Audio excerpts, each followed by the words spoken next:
ஸ்ரீசக்கர வரதாச்சாரியம் சுத்தசத்வ குருத்தமம் ஸ்ரீநிதிம் ராகவம் வந்தே he அபார கருணாகரம். கவசம் connect நேயர்களுக்கு நமஸ்காரம். பெரியாழ்வார் திருமொழி 4 8 திருமொழி 7 பாசுரத்தை அனுபவிக்க நாம் மானசீகமாக திருவரங்கம் திவ்ய தேசத்தை அடைகிறோம்.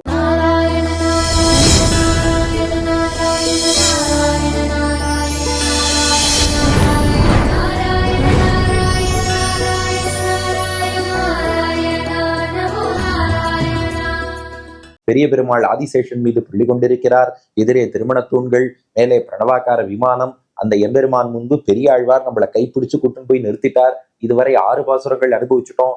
முதல் 3 பாசுரங்கள் கண்ணன், அடுத்த 2 பாசுரங்கள் ராமன், 6வது பாசுரத்துல அசுரர்களை அழிப்பவன் ஸ்ரீமன் நாராயணன். இப்ப 7ஆம் பாசுரத்திலையும் அதே கருத்து தான், அசுரர்களை அழிப்பவன். நான் என்ன ஒண்ணுன்னா, நமக்கு ஒரு சந்தேகம் வந்துதான் பெரியாழ்வார்ட்ட கேட்டோம். என்னன்னா, அது என்ன அசுரர் குலம்னா பெருமாளுக்கு பிடிக்காதா? அசுர குலத்துல பிறந்தாலே வேரோடு அழிப்பார், கருவோடு அழிப்பார்னு சொல்கிறீர்களே அப்படின்னு கேட்டோம். பெரியாழ்வார் இந்த பாட்டுல பதில் சொல்றார். அசுரர் குலத்துல பிறந்ததுனாலேயே ஒருத்தனை பெருமாள் அழிச்சுட மாட்டான். கருவில் இருக்கும் போதே அந்த குழந்தை எப்படி வரப்போறதுன்னு பெருமாளுக்கு தெரியும். தீய அசுரர்களைத்தான் பெருமாள் அழிப்பாரே ஒழிய நல்ல அசுரர்களை அழிக்க மாட்டார். அதை கிளாரிஃபை பண்றார், தெளிவுபடுத்துறார். அதான் 7வது பாசுரம். 2+2 ஃபார்முலா எப்போதும் போல. முதல் 2 அடிகள் தீய அசுரர்களை அழிப்பவன் எம்பெருமான். அடுத்த 2 அடிகள் திருவரங்கத்தின் பெருமை. வாருங்கள் அனுபவிப்போம். கொழுப்புடைய செழுங்குருதி கொழித்திழிந்து குமிழ்த்தெறிய பிழக்குடைய அசுரர்களை பிணம்படுத்த பெருமான் ஊர் தழுப்பரிய சந்தனங்கள் தடவரைவாய் ஈர்த்து கொண்டு தெழிப்புடைய காவிரி வந்து அடிதொழும் சீரரங்கமே. கொழுப்புடைய செழுங்குருதி கொழித்தெழிந்து குமிழ்த்தெறிய பிழக்குடைய அசுரர்களை பிணம்படுத்த பெருமானூர் தழுப்பரிய சந்தனங்கள் தடவரைவாய் ஈர்த்து கொண்டு தெழிப்புடைய காவிரி வந்து அடிதொழும் சீர் அரங்கமே. இந்த அசுரர்களை பெருமாள் தாக்குவார். ஆனா எந்த அசுரர்னா தீயவர்கள். அவளை எப்படி தாக்குவாராம்? கொழுப்புடைய செழுங்குருதி, அவ உடம்புல இருந்து ரத்தம் வெளியில வரும்படி தாக்குவாராம். அவ ரத்தத்துக்கு குருதி, குருதிங்கிற வார்த்தை ரத்தத்தை குறிக்கும். அது எப்படிப்பட்ட ரத்தம்னா செழும் குருதி. செழும்னா இந்த இடத்துல அழகியன்னு அர்த்தம். செழும் குருதினா அழகான ரத்தம்.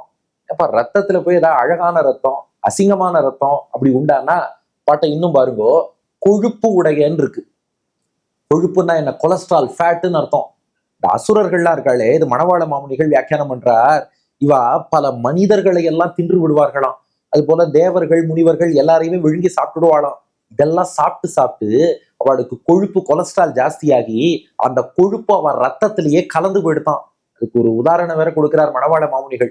ஊட்டு பன்றி போல் இருப்பார்கள். சில பேர் ரொம்ப கொழுத்து இருந்தா என்னடா பன்னி மாதிரி வளர்ந்துருக்கானு கேட்போம் இல்லையா? அசுரர்கள்லாம் கொழுப்பு உடைய, அவ்வளவு கொழுப்பு அவளுக்கு நிறைய இருக்கான். செழும் குருதி, அழகான ரத்தம்னு சொன்னதன் தாத்பரியம் ரத்தத்துல. இது மணவாள மாமுனிகள் வியாக்கியானத்துல சாதிச்சிருக்கார். ஏன் என்னன்னு அடியன்ட்ட கேட்காதீங்க, ஆச்சாரியன் சொன்னதை நாம் அப்படியே சொல்றோம். இந்த ரத்தத்துல கொலஸ்ட்ரால் அதிகமா எடுத்துன்னா அந்த ரத்தம் பார்க்கறதுக்கு நல்லா இருக்குமா? அது ஆரோக்கியத்துக்கு கெடுதல்ங்கிறது வேற விஷயம். கொலஸ்ட்ரால் அளவுக்கு மேல போனால் ஸ்ட்ரோக் வரும், ஹார்ட் அட்டாக் வரும், அதெல்லாம் வேற விஷயம்.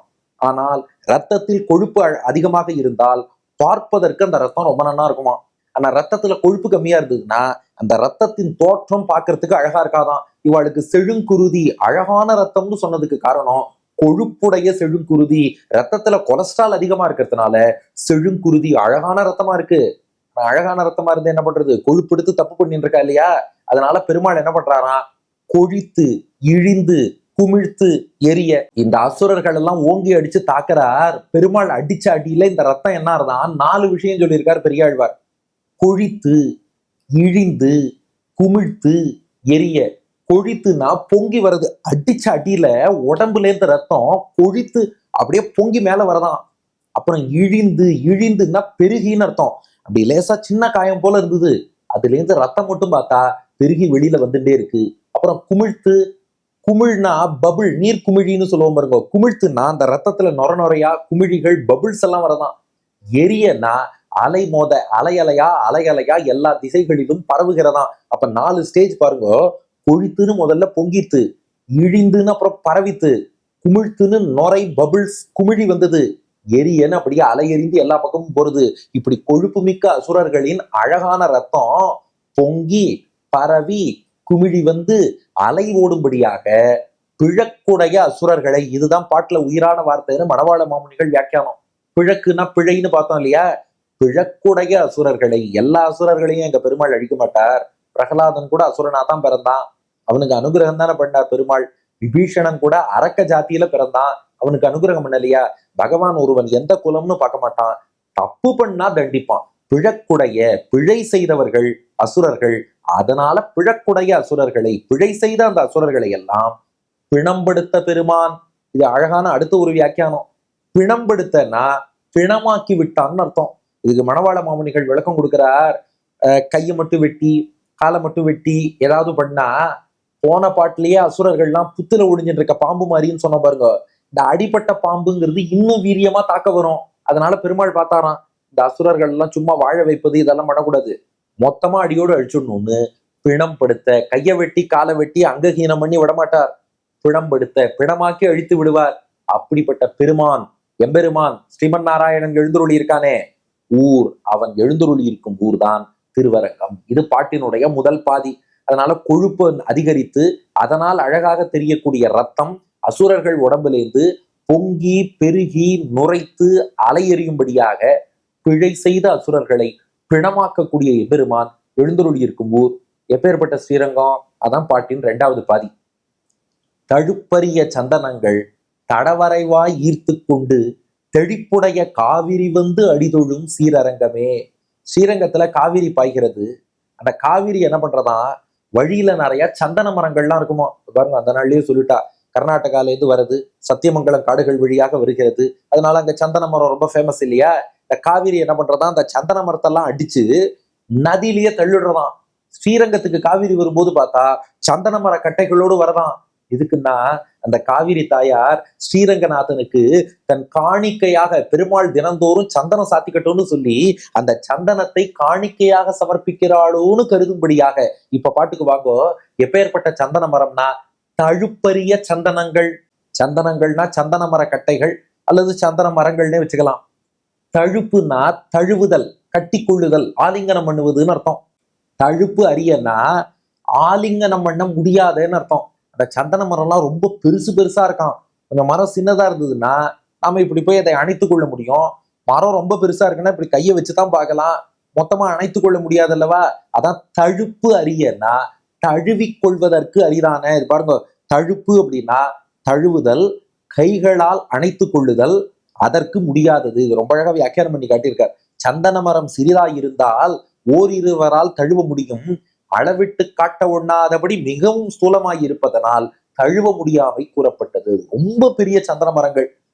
அவ்வளவு பெரிய சந்தன மரங்களையே தடவரைவாய் ஈர்த்து கொண்டு, வரைனா மலைன்னு அர்த்தம், தடவரைனா பெரிய மலைன்னு அர்த்தம், தடம்னா விசாலமான பெரியன்னு அர்த்தம், தட வரை வாய். அந்த தடவரை விசாலமான மலைகள்லேருந்து உள்ள சந்தன மரங்களை ஈர்த்து கொண்டு, ஈர்த்து கொண்டுனா இழுத்து கொண்டுன்னு அர்த்தம். அது அவ்வளவு பெருத்த சந்தன மரமா இருந்தாலும் காவிரி வரக்கூடிய வேகத்துக்கு அந்த மலையில உள்ள சந்தன மரங்களை எல்லாம் வேரோடு பிடுங்கி எரிஞ்சுன்னு வந்துடுறாளாம். அதான் ஈர்த்து கொண்டு இழுத்து கொண்டு.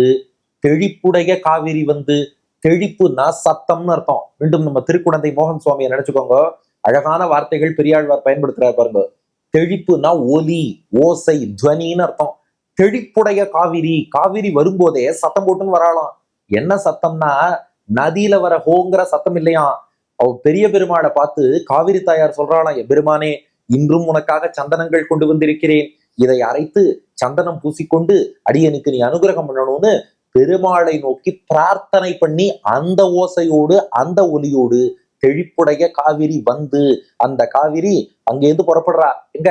கர்நாடகால தென்னகமாம் இன்ப திருநாட்டில் மேவியதோர் கன்னடத்து குடகுமலை கனிவயிற்றில் கருவாகி தலைக்காவிரி என்னும் தாதியிடம் உருவாகி ஏர்வீழ்ச்சி காணாமல் இருக்க சிவசமுத்திர நீர்வீழ்ச்சி எனும் பேரில் நீண்ட வரலாறாய் வண்ணம் பாடி ஒரு வளர்த்தென்றல் தாலாட்ட கண்ணம்பாடி அணை கடந்து ஆறு தாண்டும் காவிரியாய் அடங்கி நடந்து அகன்ற காவிரியாய் பின் தவழ்ந்து கரிகாலன் பேர் வாழும் கல்லணையில் கொள்ளிடத்தில் காணும் இடமெல்லாம் தாவி பெருகி வந்து தஞ்சை வளநாட்டை தாயாகி காப்பவளாம் தனிக்கருணை காவிரி வரும்போதே சந்தன கட்டைகளை எல்லாம் கொண்டு வந்து அந்த ஓசையோடு பெருமாளை பார்த்து, எம்பெருமானே அங்கிருந்து உனக்காக இத்தனை சந்தன மரம் கொண்டு வந்திருக்கேன், சந்தன மர கட்டை கொண்டு வந்திருக்கேன், சந்தனம் பூசிக்கோன்னு காவிரி வந்து அடி தொழும்.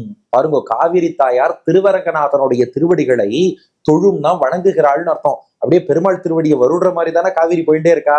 அடி தொழும் ரங்கநாதனுடைய திருவடிகளை காவிரி வணங்கக்கூடிய தொழக்கூடிய, சீர்னா சிறப்புன்னு அர்த்தம். சீரும் சிறப்பும்னு சொல்றோம் இல்லையா, அப்படிப்பட்ட சிறப்பு மிக்க அரங்கமே பெருமாள் எழுந்தருளி இருக்கும் ஊர். அதனால தழுவ கூட முடியாதபடி பெருத்து இருக்கக்கூடிய சந்தன மரங்களை எல்லாம் பெரிய பெரிய மலையிலேருந்து பேர்த்து இழுத்து கொண்டு சத்தம் போட்டுண்டு காவிரி அரங்கனுடைய திருவடிகளை பணியக்கூடிய க்ஷேத்திரம் திருவரங்கம் என்பது பாட்டின் 2வது பாதி. இது உணர்த்துற விஷயம் என்னன்னா, ஒரு நதி கூட பெருமாளுக்கு சந்தனம் சமர்ப்பிச்சு கைங்கரியம் பண்ணணும்னு ஆசைப்படுறதுன்னா, 6 அறிவுள்ள மனிதர்கள்னு சொல்லி கொண்டு இருக்கக்கூடிய நாமெல்லாம் பெருமாளுக்கு என்ன கைங்கரியம் பண்ணோம்னு நமக்கு நாமே கேள்வி கேட்டுக்கிட்டோங்கிறார் பெரியாழ்வார். கொழுப்புடைய செழுங்குருதி கொழித்திழிந்து குமிழ்த்தெரிய பிழக்குடைய அசுரர்களை பிணம்படுத்த பெருமான் ஊர் தழுப்பரிய சந்தனங்கள் தடவரைவாய் ஈர்த்து கொண்டு தெழிப்புடைய காவிரி அடிதொழும் சீரரங்கமே. கொழுப்புடைய செழுங்குருதி கொழித்தெழிந்து குமிழ்த்தெரிய பிழக்குடைய அசுரர்களை பிணம்படுத்த பெருமானூர் தழுப்பரிய சந்தனங்கள் தடவரைவாய் ஈர்த்து கொண்டு தெழிப்புடைய காவிரி அடிதொழும் சீரரங்கமே. கொழுப்பு மிக்க அழகான ரத்தம் கொண்ட அசுரர்கள் அவர்களை எம்பெருமான் தாக்கி அவர் ரத்தம் பொங்கி பெருகி குமிழ்த்து அலை மோதும்படியாக பிழை செய்த அசுரர்களை எல்லாம் பிணமாக்கக்கூடிய எம்பெருமான் அவன் ஊர்தான். தழுவக்கூட முடியாதபடி பெருத்திருக்கும் சந்தன மரங்களை பெரிய மலையிலேருந்து அடிச்சு இழுத்துட்டு சத்தம் போட்டுண்டு காவிரி பெருமாள் திருவடியை பணியக்கூடிய சிறப்புமிக்க திருவரங்கம் க்ஷேத்திரம். அடியன் வழங்கும் ஆங்கில வடிவம். Lord Sriman Narayana destroys the demons and turns them into dead bodies with their blood overflowing as waves in all directions. Now dwells in Srirangam, which is frequented by the river Kaveri, who falls at the feet of Lord Ranganatha, carrying a lot of sandal logs along the way and offering them at the feet of the Lord என்பது இதற்கான ஆங்கில வடிவம். இனி இதற்கு அடுத்த பாசுரத்துல இதே திருவரங்கநாதனை வராக பெருமாளாக காணப்போகிறார் பெரியாழ்வார். அடுத்த பகுதியில் காண்போமா? பெரியாழ்வார் திருவடிகளே சரணம்.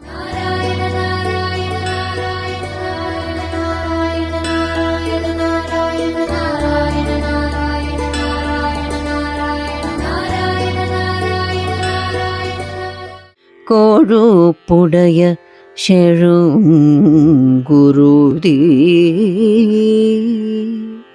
கொழித்திழிந்து குமிழ்த்தெரிய பிழக்குடைய அசுரர்களை பிணப்படுத்த பெருமான் ஊர்